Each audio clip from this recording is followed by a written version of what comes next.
You see, this headline here is the most disgusting thing ever. But none of you will speak about it. None of you will stand up and say this is wrong. But all you do is just entertain these African leaders. I'm telling you, it's painful and it's a very sad thing to see. For me, African leaders are a problem. I'm telling you. If you have not seen it, I'm telling you that African leaders are a problem. I'm telling you.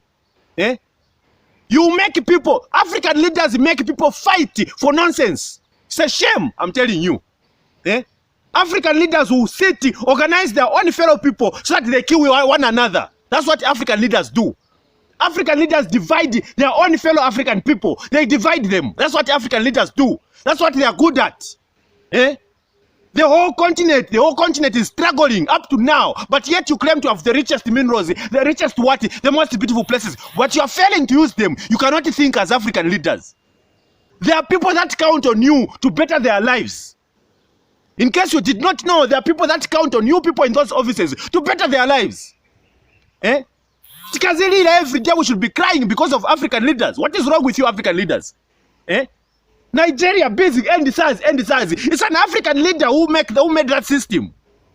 They make their own systems to cripple their own nations. What is wrong with you African leaders? You cannot think before you do something. Eh? You've got diarrhea of the mouth. You've got diarrhea of thinking. You can't think straight as an African leader. You want to just kill and destroy. Eh?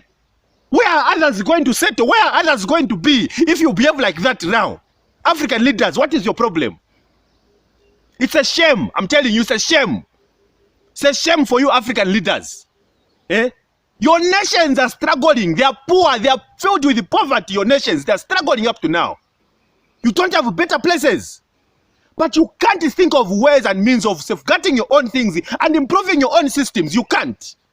You have to wait for somebody else from somewhere else to come and solve your own problems. African leaders, you are a shame, African leaders. You disgust me. African leaders, you are a shame. Someone starts waking up and you throw tribal remarks anyhow. You do not think of how sensitive what you are saying is. African leaders, it's nonsense, I'm telling you. I mean, for what for? For who?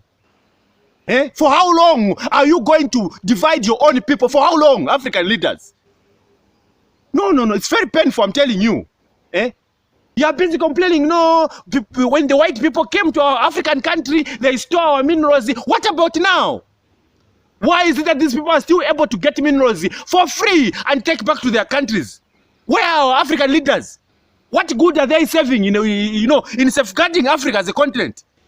Eh? What change have you seen having African leaders there in your position? What change have you seen? Eh? Somebody wakes up and starts saying, no, Africa is one of the richest in minerals and gold. But what is wrong with our African leaders? Your politics are the worst. Your politics are dirty. Your politics are stinking. Your politics are filthy. You feel nice wallowing in poverty every time. It has to be a struggle to survive in Africa. Yet someone comes and gets minerals for free.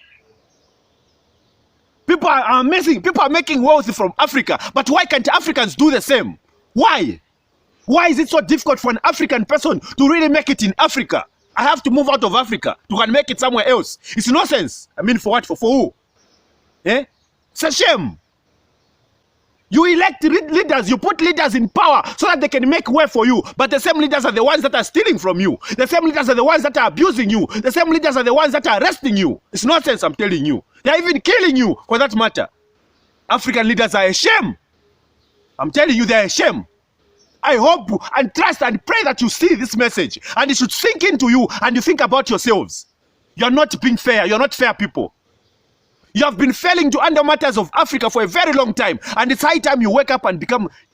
Think about. It's nonsense, I'm telling you. I mean, for what for? Eh?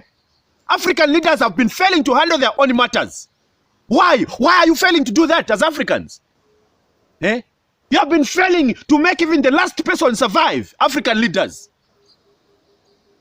But yet you say this is the richest continent, the continent that has made the whole world wealthy. But where are you, African leaders?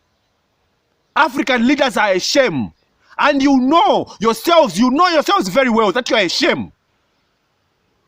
If you are going to use your politics to divide other people, you are a shame.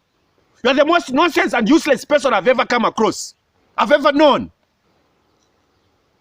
You can't better your lives. You can't better people's lives.